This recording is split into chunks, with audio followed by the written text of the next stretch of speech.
நெங்கிரி சட்டமன்ற இடைத்தேர்தலுக்கான பிரச்சாரத்தில் பரிசான் நேஷனல் உள்ளூர் சமூக பிரச்சினைகளில் அதிக கவனம் செலுத்தும் என்று அதன் தலைவர் டதஸ்ரீ டாக்டர் அமர் ஜாகிர் ஹமீடி தெரிவித்துள்ளார். அம்னோ தலைவருமான அவர் பக்கத்தன் ஹரப்பான் உதவியுடன் பரிசான் தேர்தல் இயந்திரம் உள்ளூர் சமூகத்துடன் ஈடுபட அனைத்து 20 வாக்குச்சாவடி மையங்களையும் குறிவைக்கும் என்று தெரிவித்தார். குவாமுசாங் அம்னோ பிரிவின் தலைவரான தான்ஸ்ரீ தெங்கு ரசாலி ஹம்சா இந்த இடைத்தேர்தலின் பரிசான் இயக்குநராக நியமிக்கப்பட்டுள்ளார்.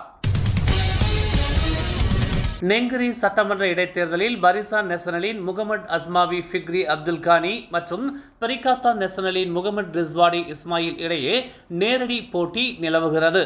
இன்று காலை 10 மணிக்கு வேட்புமனு தாக்கல் நிறைவுற்றதை தொடர்ந்து தேர்தல் ஆணையம் இதை அறிவித்துள்ளது.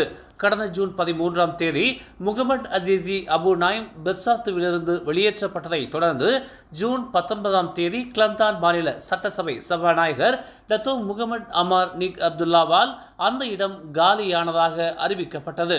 அதனை அடுத்து இந்த இடைத்தேர்தல் நடத்தப்படுகிறது. கடந்த ஆண்டு கிளந்தான் மாநில 15வது பொது தேர்தலில் முகமது அசீசி பாஸ் கட்சியின் கீழ் போட்டியிட்டு பரிசான் நேஷனல் வேட்பாளர் அப்துல் அசீஸ் யூசுப்பை 810 வாக்குகள் பெரும்பான்மையில் தோற்கடித்தார். இன்று அதிகாலை தலைநகர் ஜலான் சங்காட் புக்கிட் பின்தாங்கில் உள்ள 3 பொழுதுபோக்கு மையங்கள் மற்றும் ஸ்ரீ ஹர்தாமாஸில் உள்ள ஒரு வளாகத்தில் நடத்தப்பட்ட சோதனையில் 41 வெளிநாட்டினரை போலீசார் கைது செய்தனர். அதிகாலை 1:30 மணிக்கு தொடங்கிய இந்த நடவடிக்கையில் 25 வயது முதல் 56 வயதுடைய 39 ஆப்பிரிக்கர்கள் மற்றும் 2 பாகிஸ்தானியர்கள் கைது செய்யப்பட்டதாக புக்கிட்டமான் குற்ற புலனாய்வுத்துறை இயக்குனர் டதஸ்ரீ முகமது ஷுகைலி முகமது ஜைன் தெரிவித்தார். பாலியல் சுரண்டலுக்கு ஆளானதாக நம்பப்படும் 28 வயது நைஜீரிய பெண் இதன் வழி மீட்கப்பட்டதாகவும் அவர் இன்று ஒரு அறிக்கையில் தெரிவித்துள்ளார். புத்ராஜயாவில் உள்ள அனைத்து அரசு ஊழியர்களில் பாதி பேர் உடல் பருமனாக உள்ளனர் என்று அரசின் தலைமைச் செயலாளர் தான்ஸ்ரீ முகமது ஷுகி அலி தெரிவித்துள்ளார்.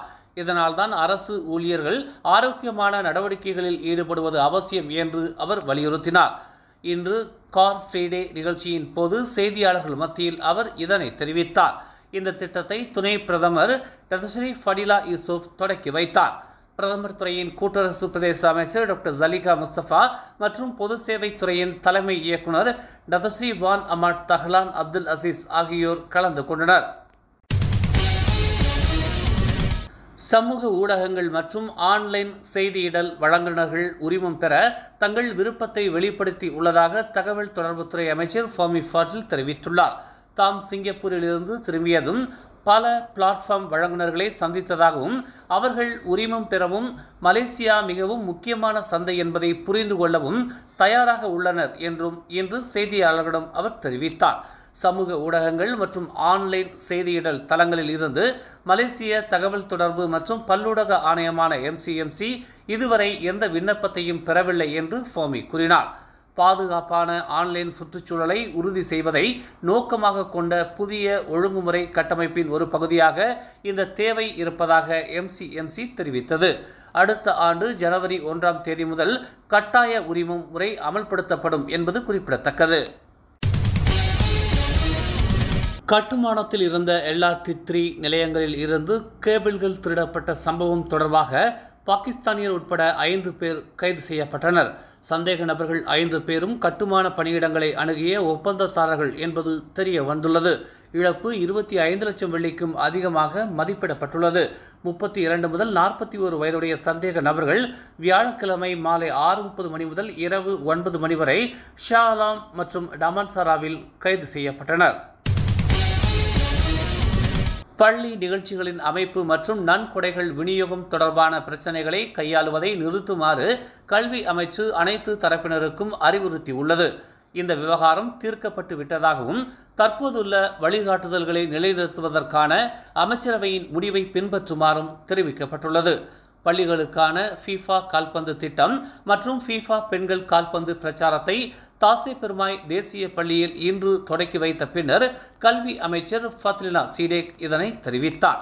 இந்நிகழ்ச்சியில் மலேசிய கால்பந்து சங்கத்தின் துணைத் தலைவர் டத்தோ எஸ் சிவசுந்தரமும் கலந்து கொண்டார். பெர்லிஸ் சுங்கத்துறை நடத்திய சோதனையில் 16 லட்சம் வெள்ளி மதிப்பிலான கடத்தல் பொருட்கள் பறிமுதல் செய்யப்பட்டதாக பெர்லிஸ் மாநில சுங்கத்துறை இயக்குனர் இஸ்மாயில் ஹசீம் தெரிவித்தார். இச்சோதனையில் 16,25,000 வெள்ளி மதிப்பிலான மதுபானங்கள், சொகுசு வாகனங்கள் வரி ஏய்ப்பு செய்யப்பட்டுள்ளதாகவும் சம்பந்தப்பட்ட சொகுசுகார்கள் இறக்குமதி வரி செலுத்தாதது தெரிய வந்துள்ளதாகவும் இஸ்மாயில் ஹசீம் தெரிவித்தார். இன்று நாடு முழுவதும் ஆடிப்பெருக்கு திருவிழா கொண்டாடப்பட்டது. அந்த வகையில் கிளானாஜயா சீ போர்ட்டில் வீற்றிருக்கும் 100 ஆண்டுகள் பழமை வாய்ந்த ஆலயமான ஸ்ரீ மகா மாரியம்மன் ஆலயத்தில் ஆடி திருவிழா வெகு சிறப்பாக கொண்டாடப்பட்டது. சீ போர்ட் தோட்டத்து மக்கள் எல்லாம் நாட்டின் பல இடங்களில் இருந்து வந்து கலந்து கொண்டு அம்மன் அருள் பெற்றதோடு தங்கள் உறவுகளை, நண்பர்களை சந்தித்து மகிழ்ந்தனர். மேலும் ஏராளமானோர் பால்குடம் எடுத்து தங்கள் நேர்த்திக் கடனை செலுத்தினர்.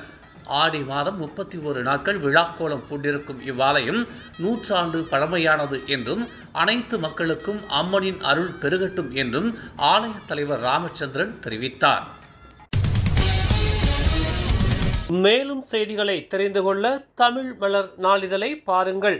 எங்களோடு இணைந்திருக்க மலர் டிவியை பதிவு செய்து கொள்ளுங்கள். உறவுகள் மகிழ்ந்திட விருப்பம் மற்றும் பகிர்வு சேவையை சொடுக்கிடுங்கள்.